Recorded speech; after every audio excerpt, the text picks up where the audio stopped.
నమస్తే రమ్మగారు. నమస్తే జయ. రమ్మగారు, భక్తుల కథలు గతంలో మనము కొన్ని కథలు చెప్పుకున్నామండి. అలాంటి ఏదైనా కథ ఉంటే ఈ రోజు చెప్పుకుందాం. భగవద్భక్తి. మనం భగవంతుని చూడడం ఎలా, సాక్షాత్కారం ఎలా దొరుకుతుంది, ఇలాంటివి సాక్షాత్కారం బోల్డ్ ఆలోచిస్తూ ఉంటాం. గజం కేవలం 500 రూపాయలతో 1210 గజాల భూమి కేవలం 6 లక్షలు మాత్రమే. అవును. అంటే ఎవరికైనా దేవుడు కనిపించాడు, పురాణం విన్నామనుకో, వాళ్ళు ఎవరికో భగవంతుడు ప్రత్యక్షం అయ్యాడంటే ఎలా వస్తాడు, ఎలా ఉంటాడు, ఏం చేస్తాడు అలా మనకి ఎప్పుడు కనిపిస్తాడు, అసలు కనిపిస్తాడా, బోల్డ్ వస్తాయి కదా. అయితే అలాంటిది ఒక కథ చెప్దాం. తప్పకుండా.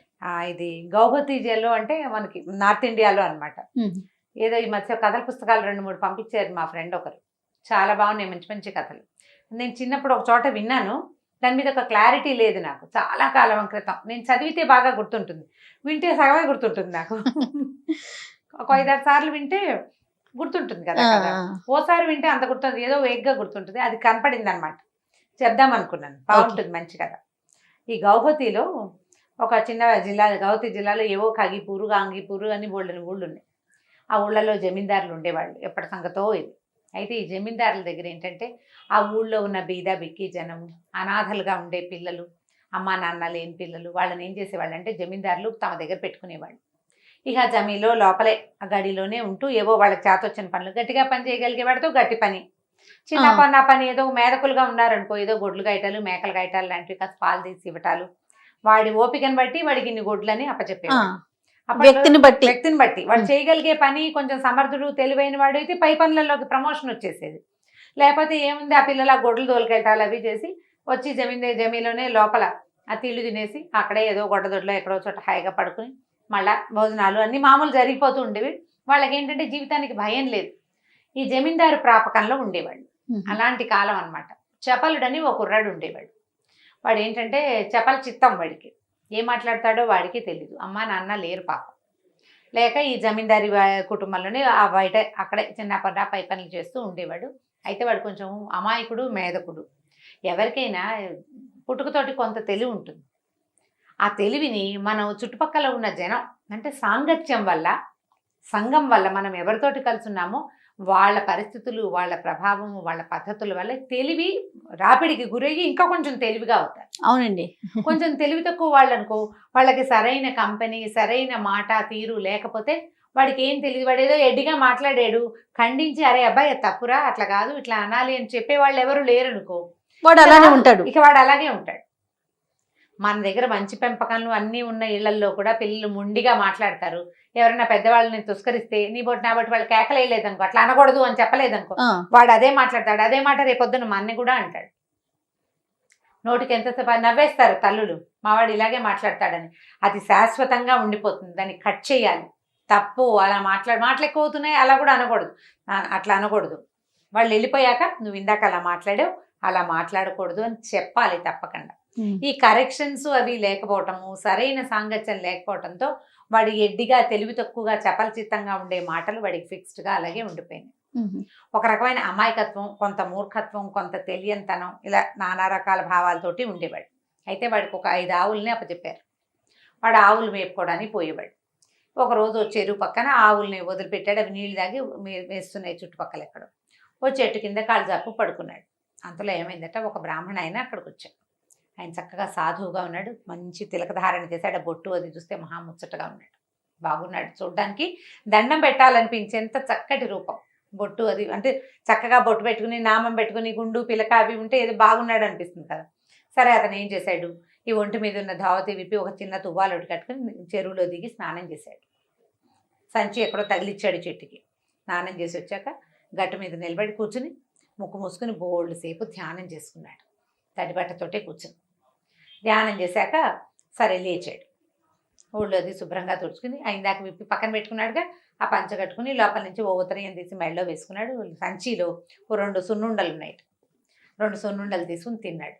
తిని కాసిన చెరువులోకి దిగి మంచి వైపు నుంచి కాసిన మంచినీళ్ళు దోశలతో నీళ్ళు పట్టుకు తాగి బయలుదేరి వెళ్ళబోయాడు. ఈ చపలుడు చూస్తున్నాడు ఇందాక నుంచి. ఆయన ఏం చేస్తాడు, ముక్కు మూసుకునేలా కూర్చున్నాడు. ట్రై చేశాడు ముక్కు మూసుకుని, మన వల్ల అయ్యేలా కదా. ఏం చేశాడు ఈయన, ముక్కు మూసుకుని. సరే అయ్యా నమస్కారం అండి అన్నాడు. నమస్కారం నాయనా, ఏమిట్రా నాయనా అని అడిగాడు. మీది ఏ ఊరండి అన్నాడు. అదేదో ఊరు అవతల. మరి ఎక్కడికి వెళ్తున్నారంటే, గౌహతిలో మా శిష్యులు ఉన్నారు, దౌలతాబాద్లో శిష్యులు ఉన్నారు, నేను అక్కడికి వెళ్తున్నాను అన్నాడు. ఇందాక మీరు ముక్కు మూసుకుని ఏదో చేశారు, ఏం చేశారండి అన్నాడు. నేను ముక్కు మూసుకుని దేవుణ్ణి చూస్తున్నాను అని చెప్పాడు. ముక్కు మూసుకుంటే దేవుడు కనపడతాడండి అని అడిగాడు. కనపడతాడు నాయన, నేను రోజు చూస్తాను దేవుణ్ణి అన్నాడు. అని చిరంజీవి అని చెప్పి వెళ్ళిపోయాడు. వీడు అనుకున్నాడు, ఓహో స్నానం చేసి కూర్చుని ముక్కు మూసుకోవాలి, తర్వాత ఏదైనా తినాలి, ముందు తినకూడదు అని అనుకుని ఏం చేశాడు, వాడి దగ్గర రెండో వస్త్రమే లేదు. ఆయన ఏం చేశాడు, ఇందాక ఓ చిన్న తువ్వాలు కట్టుకుని పంచి అక్కడ పెట్టాడు. వీడు ఒంటి మీద ఒక చిన్నది గావంచా లాంటిది ఉంది. ఆ గావంచా విప్పి అక్కడ పెట్టి బట్టలు లేకుండానే పోయి చెరువులో స్నానం చేశాడు. ఆయనకి గావంచా ఉంది కాబట్టి గావంచాతో కూర్చున్నాడు. మన గావంచా లేదు కదా, అలాగే కూర్చుందామని కూర్చుని ముక్కు మూసేసుకున్నాడు. ముక్కు మూసుకుని ఆయన ఏం చేశాడు, ఆయన వాడికి తెలియదు ఏంటంటే ఆయన ప్రాణాయామం చేశాడు. ఓ వైపు గాలి తీసుకుని రెండో వైపు వదిలి ఏదో చేశాడు ప్రాణాయామం. లేదా కాసేపు ఆపి కాసేపు కుంభకం నుండి తర్వాత వదిలిపెట్టి ఉంటాడు. వీడికి ముక్కు మూసుకోవడం ఒకటే అర్థమైంది. ఇక ముక్కు మూసుకుని కూర్చున్నాడు. పై ప్రాణాలు పైన పోతున్నాయి. చూద్దామంటే కళ్ళు తెరిపిళ్ళు పెట్టల్లా, ఏమీ కనపట్టల్లా. ఆ పైన వెళ్తున్నాడు గరుడగమనుడు విష్ణుమూర్తి. అయ్యో వీడు అమాయకుడు, ముక్కు మూసుకుంటే దేవుడు కనపడతాడని చూస్తున్నాడు కాబోలు అని చెప్పి, సరే వీడికి కనపడదాం, ప్రాణం పోయేలాగా ఉంది, వాడు ఏమైనా సరే ఆ దేవుడు ఎవడో వాడిని చూడాలి. దేవుడు ఎట్లా ఉంటాడో వీడికి తెలీదు, దేవుడు దేవుడు అని చెప్పుకుంటారు ఊళ్ళో. ఆయన ఎట్లా ఉంటాడో వీడికేం తెలుసు, ఏనాడు చూడలేదు, వాడికి బుద్ధి కూడా లేదు పాపం అంట. అక్కడి నుంచి ఇక అట్లా ప్రాణం పోయే పరిస్థితి వచ్చేస్తుంది, వాడి కళ్ళు అవి తిరిగిపోతున్నాయి వెనక్కి. ఈయన వచ్చాడు, వచ్చి తట్టాడు. అబ్బాయి లేలే, నేనే దేవుణ్ణి వచ్చానని. ఆ కళ్ళు తెరిచి చూశాడు. ఎవరండి మీరు అన్నాడు. దేవుడినేనైనా, నువ్వు నా కోసమేగా ముక్కు మూసుకున్నాడు. నువ్వు దేవుడివేనా అన్నాడు. దేవుడినే అన్నాడు. నాకేమిటి సాక్ష్యం నువ్వు దేవుడివని అనేసరికల్లా నేనే రా దేవుడిని అంటే, కాదండి ఇందాక ఒక ఆయన ఇక్కడ ముక్కు మూసుకుని తపస్సు చేశాడు, ముక్కు మూసుకుని కూర్చున్నాడు. ఆయనకు నువ్వు రోజు కనపడతావుట, నేను ఆయన తీసుకొస్తా, నువ్వే దేవుడు అని ఆయన చెప్తేనే నేను నమ్ముతానన్నాడు. శభాష్. అనేసరికి ఆయన నన్ను ఎప్పుడూ చూడలేదన్నాడు. కాదు నేను చూశానని చెప్పాడు ఆయన నేను చూశానని చెప్పాడు కాబట్టి ఇప్పుడు నేను ముక్కు మూసుకు కూర్చున్నాను. నువ్వు వచ్చావు కదా, దేవుడివో ఇంకోడివో, ఆయన చెప్పిన మాట అక్షరాల నిజం. ఆయన అబద్ధం ఎందుకు చెప్తాడు, పండితుడు పెద్ద ఆయన పాపం, ఆయన నిజమే చెప్పాడు. అనేసరికల్లా ఆయన వాడు అబద్ధం చెప్పాడు, నీకు ముక్కు మూసుకుంటాడు కానీ అతను నన్ను ఎప్పుడు చూడలేదన్నాడు. నువ్వు చెప్తే నేను నమ్మాను, నువ్వెవరో నాకు తెలియదు, నాకు ఆయన తెలుసు. ఆయన ముక్కు మూసు కూర్చున్నాడు. ఆయన చెప్పాల్సిందే. ఆయన చెప్పాడు, సరే నువ్వు ఇక్కడే ఉండు, నేను వచ్చే లోపల నువ్వు వెళ్ళిపోతావేమో, ఇక్కడ ఉండమని ఏం చేశాడు, ఈ 5 ఆవులకి మెడలో పలుపు తాళ్ళు కట్టి ఉంటాయి కదా పుచ్చుకోవడానికి వీలుగా, తాళ్ళు ఉడదీసి ఆ 5 తాళ్ళు ముడేసి ఆ విష్ణుమూర్తిని చెట్టు కట్టేసి పరిగెత్తుకుంటూ వెళ్ళాడు.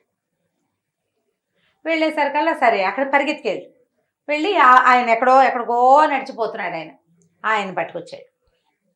అయ్యా ఒక ఆయన వచ్చాడండి, నేను కూడా ముక్కు మూసు కూర్చుంటే మీకు మళ్ళీను ఆ వచ్చిన ఆయన నేనే విష్ణుమూర్తిని దేవుడిని అని చెప్తున్నాడు. విష్ణుమూర్తి అంటల్లా నేనే దేవుడిని అని చెప్తున్నాడు, దేవుడు అవునో కాదో చూడండి అన్నాడు. అనేసరికల్లా ఆయన తెల్లబోయాడు. తెల్లబోయి వచ్చాడు దగ్గరికి. తీరా చూస్తే చెట్టుకి తాడు కట్టేసి ఉంది కానీ మనిషి ఎవరు అక్కడ కనిపించట్లా. ఇదిగోనండి ఈయనే నేను దేవుణ్ణి అంటున్నాడు, మీరు చూడండి అంటే ఇతనికి అర్థమైంది బ్రాహ్మడికి, వీడు ఖచ్చితంగా భగవంతుడిని చూస్తున్నాడు, తను చూడలేకపోతున్నాను అర్థమైపోయింది. అర్థమయ్యి ఆయన అయ్యో నేను ఎంతో తపస్సు చేయాలి ఇంకానని వెళ్ళిపోయాడు. ఆయన దేవుడేనని చెప్పి అప్పుడు నువ్వు నిజంగానే దేవుడివా అని చెప్పి కట్లు ఓడి తీసేసాడు. ఈ చెప్పలేడు ఓడి తీసేస్తే ఆయన నీకేం కావాలో చెప్పు అన్నాడు. రోజు నేను ముక్కు మూసుకున్నప్పుడు నువ్వు నాకు కనపడు, నాతో పాటు ముక్కు మూసుకుంటే దేవుడు కనపడతాడని చెప్పాడు చూడు, ఆయనకు కూడా కనపడాలి నువ్వు ఆయన చెప్పాడు. ఆయన తనకి కనపడ్డాడు రా, ఆయన అబద్ధం చెప్తున్నాడు, ఆయన నన్ను చూడలేదంటే నాకైతే నిజమే ఆయన చెప్పింది, ఆయనే నా గురువు, ఆయన చెప్పడం బట్టే కదా ముక్కు మూసుకుంటే నువ్వు కనపడ్డావు నాకు, నాతో పాటు ఆయన ముక్కు మూసుకున్నప్పుడల్లా ఆయనకు నువ్వు కనపడాలి అని ఒప్పించాడు విష్ణుమూర్తి. సరేనన్నాడు. ఇతను రోజు కూర్చుని అక్కడ ధ్యానం చేసుకునేవాడు, భగవంతుడిని కళ్ళారా చూస్తూ ఉండేవాడు. వాడి బుద్ధి మారిపోయింది, చపలత్వం పోయింది. సంవత్సరం గడిచింది. వీడి పిచ్చి రూపు, వెర్రి చూపు, అతి మాటలు అన్నీ పోయినాయి. నిత్యం భగవద్ దర్శనం చేసేవాడికి ఇంకేమిటి, వాడికి జ్ఞాననేత్రం తెరుచుకుపోయినట్టే, ఇక ఏమీ లేదు. అవి వచ్చేసరికి ఒకళ్ళకొకళ్ళు దండం పెట్టుకున్నారు. అయ్యా నువ్వు నా గురువు అంటాడు చెప్పలేడు, నువ్వే నా గురువి, నీ వల్లే నాకు విష్ణు దర్శనం అయింది అంటాడు అవతల పండితుడు. ఒకళ్ళనొకళ్ళు గౌరవించుకున్నారు. నువ్వే నా గురువి, నువ్వే నా గురువి అనేసరికల్లా అప్పుడు ఆయన ఏం చెప్పాడంటే, నీ వల్ల నాకు విష్ణు దర్శనం అయింది, ఇదివరకు పౌరోహిత్యం చేసేవాడిని, నేను అది కూడా వదిలిపెట్టేశాను, కేవలం విష్ణు దర్శనమే చేస్తున్నాను అంటే అప్పుడు చెప్పలు రెడ్డి మరి మనం ఏం చేద్దాము అని. ఏం చేస్తాము? భగవద్ ధ్యానమే చేద్దాం, భగవన్ నామాన్ని ప్రచారం చేద్దాం అన్నట్టు పండితుడు. ఆయన పండితుడు అవడంతో ఆయన ఆలోచన, ఆయన విధానం, ప్రపంచాన్ని చూసే లుక్ వేరు. ఇప్పుడు భక్తుడైనప్పటికీ చదువు లేనివాడు, పల్లెటూరి వాడి ఆలోచన అవుట్లుక్ కొంత ఖచ్చితంగా వేరుంటుంది. మనకి తెలిసిన ఈ భగవన్ నామము, భగవద్ ధ్యానము, భగవత్ స్వరూపము ప్రపంచానికి తెలియచేద్దామన్నట్ట పండితుడు. ఇవాళ నుంచి మనం రామనామాన్ని ప్రచారం చేద్దాం అని చెప్పాడు. సరే, ఇద్దరు పేర్లు మార్చుకోవాలి, పేర్లు పెట్టుకోవాలి. అప్పుడు ఏమన్నారంటే, ఒకళ్ళకొకళ్ళు గురువు కదా. ఈ ఆవుల్ని కాసేవాడేమో పండితదాసు, ఈ రెండు బ్రాహ్మణేమో అహీరదాసు. అంటే అహీరుడు అంటే గోవులు కాచేవాడు, గోవులు కాచేవాడి శిష్యుడు పండితుడు. ఆయన పేరు అహీరదాసు పెట్టుకుని పండితుడు శిష్యుడిగా మారినటువంటి ఈ పల్లెటూరు అబ్బాయి పండితదాసుగా పేర్లు పెట్టుకుని ఈ పండితదాసు అహీరదాసు పేరుతోటి గౌహతి జిల్లా అంతా రామనామాన్ని ప్రచారం చేశారు. ఇది చాలా సంవత్సరాల క్రితం నిజంగా జరిగిన కథేనట. ఒక పల్లెటూరు వాడికి ఒక బ్రాహ్మడు ముక్కు మూసుకుంటే భగవంతుడు కనపడతాడని చెప్పిన మాటని నమ్మినందుకు ఇద్దరికి ఒక నమ్మకం వల్లే భగవద్ దర్శనం జరిగింది. రోజు ప్రాణాయామం చేసే బ్రాహ్మడు ప్రాణాయామం అలవాటుగా భగవద్ దర్శనం ఏనాటికో లభిస్తుందని నమ్మాడు, కానీ ఒకడికి చెప్పిన మాట వల్లే తనకి దర్శనం లభిస్తుందని ఆయన ఊహించను కూడా లేదు. అట్లాంటి ఊహించని అవకాశాలు ఇస్తాడు భగవంతుడు నమ్మితే. త్రికరణ శుద్ధిగా భగవంతుణ్ణి నమ్మాలి. ఇప్పుడు భగవద్ దర్శనం అంటే సాక్షాత్తు స్వరూపంతో కనపడడం కాదు, భగవంతుడిలాగా ఎవడొకడు అమ్మా దేవుడిలాగా వచ్చాడు ఆయన ఆ సమయానికి అంటాం. ఎక్కడో పడిపోయాం, ఎవడో రోడ్డు మీద పోయేవాడు లేపి తీసుకొస్తాడు, లేపేస్తాడు, ఎక్కడో కూర్చోబెడతాడు, కాస్త మంచినీళ్ళు ఇస్తాడు, వాడి పేరు కూడా అడగని చేయం మనం. అవునండి, వాళ్ళు ఎవరో కూడా మనకు తెలియదు. మళ్ళీ అతను ఎదురుపడినా నువ్వు గుర్తుపట్టవు, నువ్వెవరో అతనికి తెలియదు. ఆ సమయంలో భగవంతుడు ఏ రూపంలో వచ్చాడు? దారే పోయేవాడి రూపంలో వచ్చాడు. అంతే కదా. అంతే. ఓ పిల్ల తప్పిపోయింది, ఇక్కడ వెతుక్కుంటారు, ఆ పిల్లని ఎవరో ఎత్తుకుపోయారు. ఇటు నుంచి సైకిల్ మీద వెళ్తున్న ఓ కుర్రాడు ఎదుగుపోయిన ముష్టి దాని చేతిలో ఇంత చక్కటి పిల్ల ఉంది ఏమిటి, అక్కడ వెతుకున్నారు, ఈ పిల్లనేమో నా పిల్లని వెనక్కి తీసుకొచ్చిస్తే దేవుడు, అతనే దేవుడు, విష్ణుమూర్తి ఆ రూపంలో వచ్చాడు. మనం దాన్ని తెలుసుకోవాలి. ఇది ఈ స్వరూపంలో భగవంతుడు మనకి సహాయం చేశాడని గుర్తెరగాలంటే నమ్మాలి కదా. శంఖచక్రాలు ఉన్నవాడే విష్ణువా? కాదు కదా. శంఖచక్రం లేకపోయినా కూడా విష్ణువే. మనని రక్షించిన వాడెప్పుడు, మనకి ఆపదల్లో ఆదుకున్నవాడు, అవసరానికి ఒక సహాయం చేసేవాడు, మనకి, మన తోటి వాళ్ళకి, మన పిల్లలకి, మన అక్క చెల్లెళ్ళ అన్నదమ్ములకి ఎవడైనా ఒకడు సహాయం చేశాడు అయాచితంగా, ఎవరో తెలియకుండా చేశాడంటే అది భగవత్ సహాయమేనని మనం తెలుసుకుని గుర్తెరిగి ప్రవర్తించాలి. భక్తుల కథలు చెప్పేవన్నీ దానికోసం. అది రూపం ఎలా ఉన్నా సరే, వాళ్ళు ఎవరైనా సరే, వాళ్ళు వీళ్ళే కావాలన్న నియమం అసలు లేనే లేదు. మనం భగవంతుడి మీద విశ్వాసం ఉంటే మనకు తెలుస్తుంది, ఖచ్చితంగా మనకు అర్థమవుతుంది. చాలా మంది వితండవాదం చేస్తూ ఉంటారు, అమ్మగారు దేవుడేడి చూపించండి, ఇక్కడున్నారా అక్కడున్నారా అని. కానీ ఇలాంటి కథలన్నీ కూడా ఒక చంపపెట్టు లాంటివి కదా. నిజం. ఇప్పుడు కదా రమ్మగారు, నువ్వు గాలి పీలుస్తావు, చూపించు, అది చూపించలే, మనకి మిగిలినవి కనిపిస్తాయి. నింగి నేల నీరు నిప్పు కనిపిస్తుంది, గాలి చూపించు, అసలు అది లేకుండా ఒక్క క్షణం ఉంటావా నువ్వు? ఒక్క క్షణం గాలి లేని ఒక్క క్షణం నువ్వేమవుతావు? ఏది లేదు, మిగిలిన శూన్యం కదా, పోతాయి కదా, మిగిలినవన్నీ పోతాయి. మనకి ఊపిరికి అవసరమైన గాలి నీ కంటికి కనపడు. నువ్వు పీల్చే గాలికి నువ్వు కృతజ్ఞుడవై ఉండాలి. ఆ గాలే భగవంతుడు. ఆ గాలి వల్లే నీ లోపలున్న జ్యోతి వెలుగుతూ ఉంటుంది. ఎప్పుడైతే అది రాదో ఇది వెలగదు. అంతే. నువ్వు ఇలా ఉండవప్పుడు, నువ్వు ఇలా ఉండే అవకాశం నీకు లేదు. ఇక దాని మీద నీ కంట్రోల్ లేదు, నీకేమీ లేదు. నీ కంట్రోల్ ఉందా? గాలి లేని మరుక్షణం ఇంకేముంది? శూన్యం కదా. మనం అది తెలుసుకుని అది నమ్మాలి.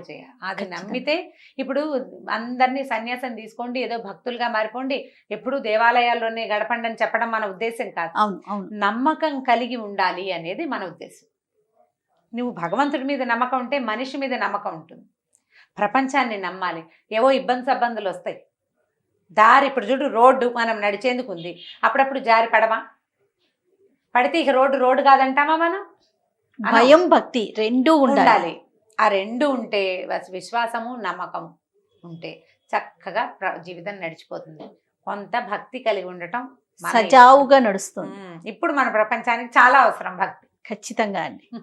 అద్భుతమైన కథ చెప్పారు అమ్మగారు. నమస్తే అండి. నమస్తే జయ.